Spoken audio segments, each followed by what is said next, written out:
Having human conversations.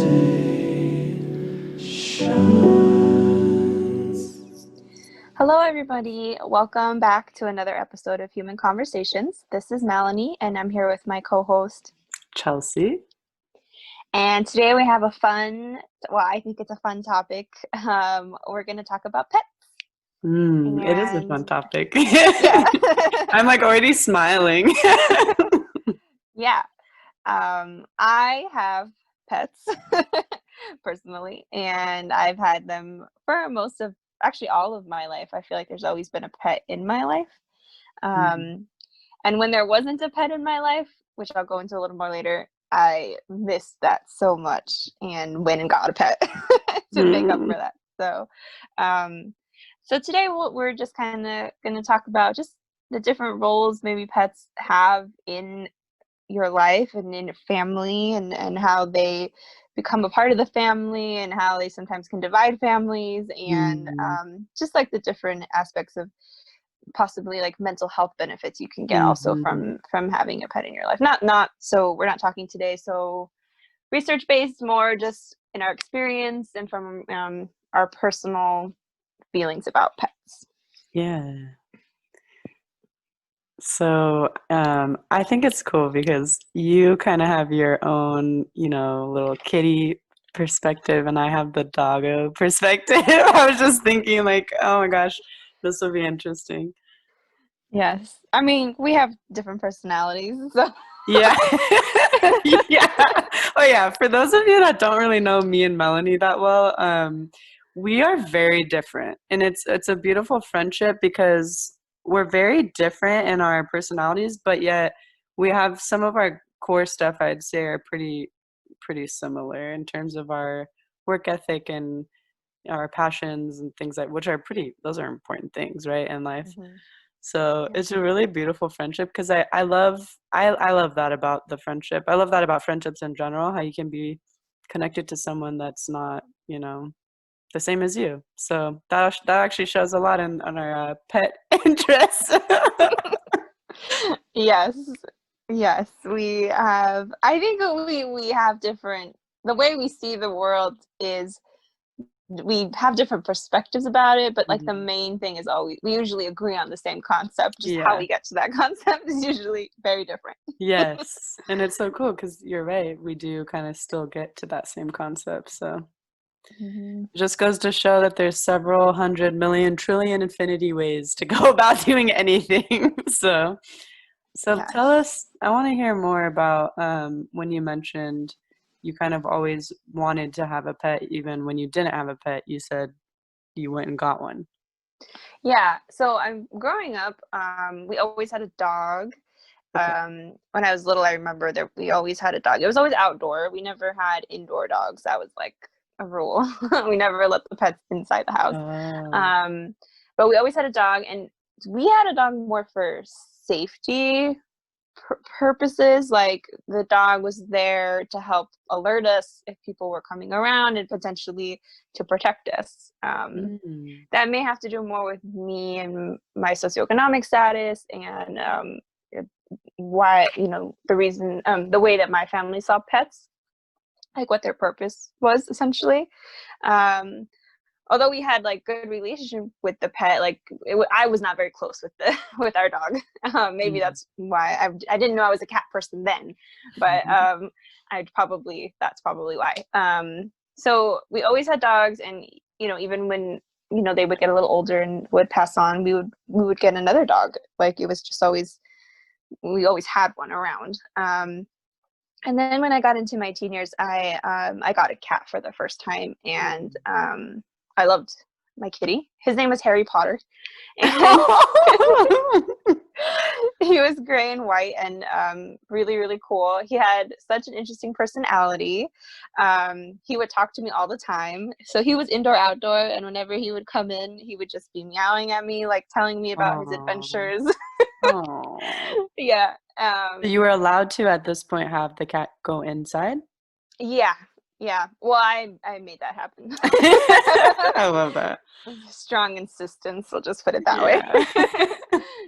And then, but unfortunately, Harry Potter would missing.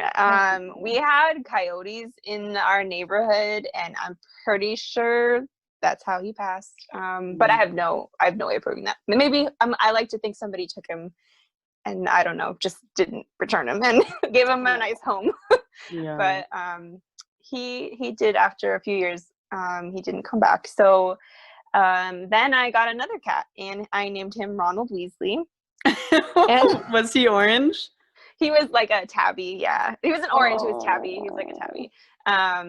But the tabby had a little bit of orange in it. So he also was a really, really good kitty. He had a really interesting personality. Also, he wasn't as talkative as Harry, but he liked to play a lot. And I tried to keep him indoor more often because of the situation. But right before I actually moved to grad school, I was going to move to New York I went to Syracuse University for my master's. He actually disappeared. And I don't know why. Like, he knew I was packing up. And it's like, part of me wonders if he knew I was leaving and just didn't come back. Or if something had happened to him, but he never came back. And when I moved to Syracuse, actually that was a little bit distressing for me. So when I moved, he was missing essentially right before I left. Maybe and he then, left you a note that you didn't find. Maybe he already went there. Maybe. So when I got to New York, I was asking my family, like, has he come back? Like, have you seen him? And like, I couldn't even like look for him because I had to leave. We literally had to leave. For me to move. So that was a little bit distressing. So then I got to New York, and I was on my own for grad school for 2 years. And then I moved to Massachusetts for work after I got my master's. And by then I had already not had a pet for almost like two and a half years.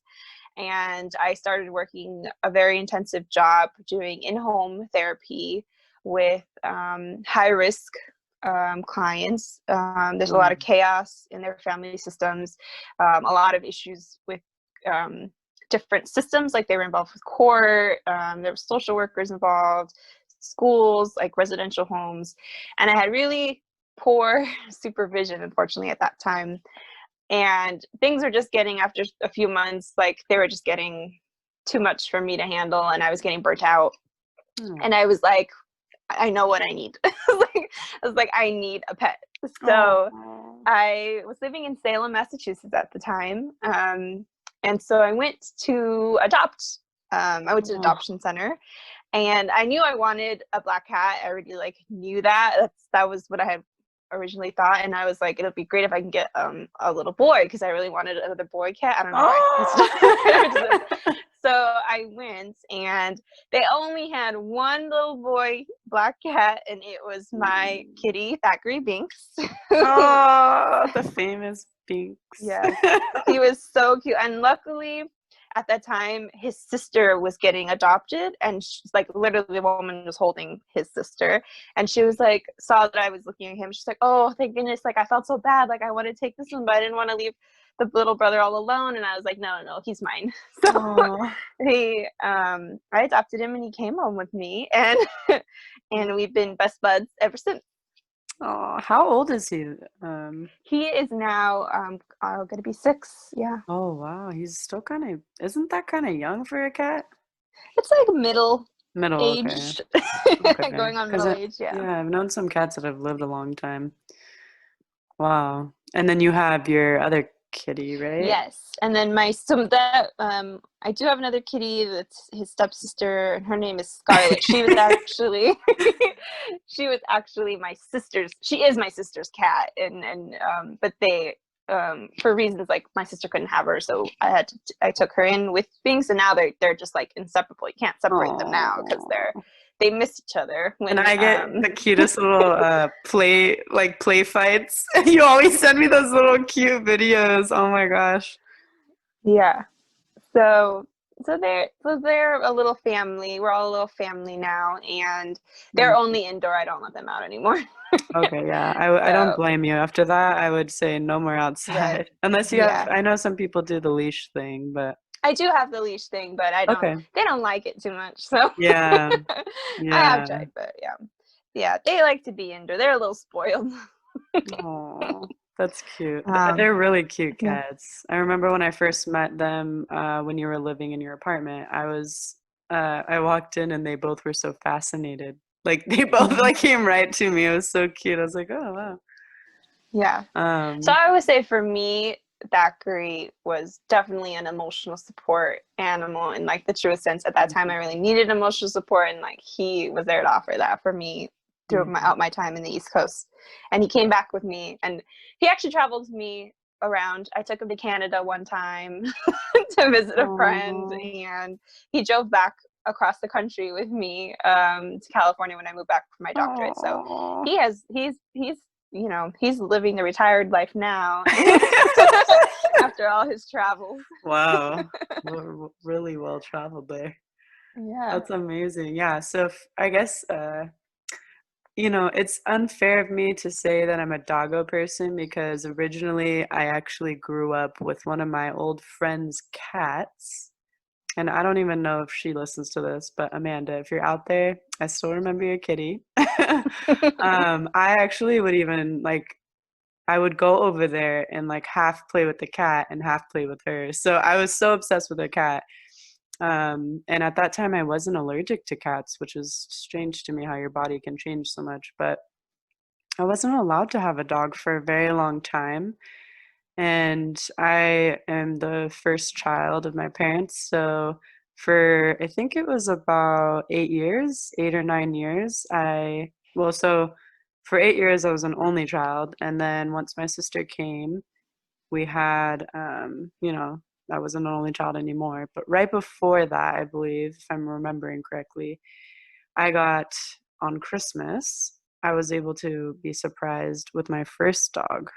And oh boy, um, unfortunately, this dog didn't live very long. He was barely 1 years old before he died. And he had actually eaten some poison in the backyard. I don't know exactly what, but he Oh. was a terrier, so he kind of he would just go around hunting for just whatever he can put in his mouth. And I was so Mhm. young at the time that it was a big tragedy for me because, mind you, I had been an only child, so that was kind of my first experience of like I don't know, like losing someone so close in the family. Even though um, we were just kind of getting to know each other. And so it was devastating. I remember calling my friends and letting them know, like, my dog died. Because it just meant so much to me. So from that point moving forward, if you're someone who has a I don't know, maybe it's just my dad, but I was gonna say Middle Eastern dad. He is very strict after that. He said no dogs because look what happens. You just get so attached, and then um, look, this is what happens. And I think it was more so for him than me because he gets really attached to dogs. And so, because he had Mhm. dogs growing up too in Afghanistan and other places. So fast forward, I ended up getting another dog from a friend at the time who was secretly my little crush. His litter had in high school. His litter had, or his dog had a litter, so I got a dog for free because he was like, "Here, you want a dog?" And I begged my parents, and I was like, "Please, please, please." And I was really grateful for that because I had just, I really love animals. Oh, and then another thing is I'm like a huge reptile person. I grew up around a lot of iguanas and lizards. So I've always been around animals growing up, like all kinds of animals. One of our childhood friends, my mom's friend who would watch me while my mom and dad were working, she had four dogs, chinchillas, birds, fish, tarantula. So I've just been Wow. very close. Yeah, like animals have always been a part of my life. But then, so fast forward, I had my dog, and because I went off to college and moved out for 4 years, my dog ended up staying with my grandma. So now that dog, her name is Sammy, she lives with my grandma and keeps her company. So I don't feel as connected to her as I used to, but especially now she's very old, she's kind of on her way out. But the dog I have now, she is The funniest dog I've ever, I think, yeah, she is by far the most interesting, like even interesting in the way she's smart. She's just a very funny, silly, weird dog, and she has brought so much light and playfulness into our house. Like initially, it was a really hard transition, but then after that, um, yeah, she's such a great dog, and I'm really grateful that we ended up getting her because she's just been kind of like she's a big reason that brings me and all my family together. Sometimes she gets really happy when we're all together, and so it just kind of adds to that energy. But I love it because I feel like I know we all have our own perceptions in our family, but I feel like whenever she's in need of like support or she needs someone to like hold her or protect her, she kind of runs over to me. Like when she got spayed, um, she would lay next to me a lot because she was like in pain. And I Mm. was like, oh, I don't know, because she's kind of my little healer, emotional support. And then I felt like I was able to give back to her in that way. So it's just been really Yeah. nice. Yeah. I think pets really illustrate that mutual, like interdependency, Mm. that we kind of talked about before, but I feel like, they take care of us and we take care of them. Very similar, like how if we take care of the earth, it will take care of us. Yeah. Oh my gosh. It's really reflected, I think, with pets. Yeah, and it's interesting in your family, like to see what pets bring out in each family member, because, Oh, yes. my dad I is was, like enamored and he talks like a baby to her. He's like, oh, like it's just so cute. And then, I don't know, we all have our own relationship. So, what about you? yeah, I was just gonna say that reminds me. So, like, my mom is not very affectionate with pets. But it's interesting because in secret, when she thinks no one's looking, I've caught her petting the cat, and she Oh, won't do it publicly, but she'll do oh, it if she's alone with the cat and like no one's around and the cat's, I guess, trying to get her attention. Like then I'll see her pet him and like be more affectionate. I mean, not like overly. I mean, just obviously she doesn't like love this, the cat to the same yeah. extent that I do. But I always think it's weird that she does it in secret, but doesn't do it in person. Like I don't know what that's about. Yeah. Does Binks or Scarlet, whichever one she pets or both, do they Mhm. let your mom pet them? Oh yeah, they're. I mean, they're pretty comfortable with all of my Okay. family members. They're used to everybody usually. So Yeah. yeah, That's so cute. yeah. Yeah, my dad is the one that, so my sister does a really good job to train Ush and like make sure she's, just kind of going with, I don't know, just has some sort of rules around like where she can be and stuff. And my dad likes to kind of hide treats and like food. And so we're constantly, it's kind of funny in my eyes, but like my sister it's not because my sister's trying to train the dog and then my dad is like undoing the training. Mm. Um but at the end of the day, like she's, the dog's okay. But I really like, there's some therapists out there that have therapy dogs and they actually allow their clients to bring in their family or their, yeah, family animal or whatever pet they might have. And I love that concept because I feel like that can be so grounding and such a secure safety net to have when you're working through some deep emotions. Hmm. Yeah. Yeah, especially for trauma Mm-hmm. survivors. Emotional support animals are often given to vets, Mm-hmm. to help with PTSD. Mm-hmm. Just people with high anxiety. Pets can be really calming for the nerves, essentially, right? Mm. And then as also for like guide dogs too, I've had a few Yeah. clients, they've had relatives and themselves, because I've had a lot of clients who have comorbid medical conditions, and one of them in the past had uh, sh- like had a medical condition that impacted the sight, so vision, and we were transitioning this client to a different school, and I met the teacher she would be working with, and it was just beautiful because I got to see sort of, like a pet in the classroom, and I don't know, it was just such a lovely experience to see how much pets can add to such a, difficult time, or something that can be very hard to navigate in life. Mhm. I love pets. I seriously love pets so much. It sounds so funny, but oh my gosh. Yeah. Well, they bring so much to my life. So, and I'm sure Mhm. so much to a lot of other people's lives. So they're really meaningful. And a loss of a pet can be, like your experience, it can be pretty traumatic Yeah, for some people, especially if that's their only source of emotional support. I mean, obviously, we always wish for people to have more connections, right. etc. But it's hard for people sometimes to make those connections with people, and a lot easier to make those connections with pets. Yeah, I know. I wonder if it's something to do with the fact that they can't really talk to you back, like with words. I know they talk to us in other ways, Hmm. but I think that's like why there's so much power in nonverbals, right? Right. So, Yeah. Yeah. actually, I'd like to dedicate this episode to a recent pet that I actually just lost about a few weeks ago.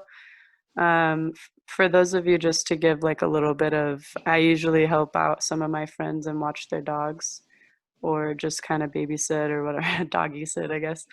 Um, so I'm glad that we got to do this episode because I feel like it just kind of honors the pets in the world, and Mhm. like it's like a thank you, for what they serve in our lives.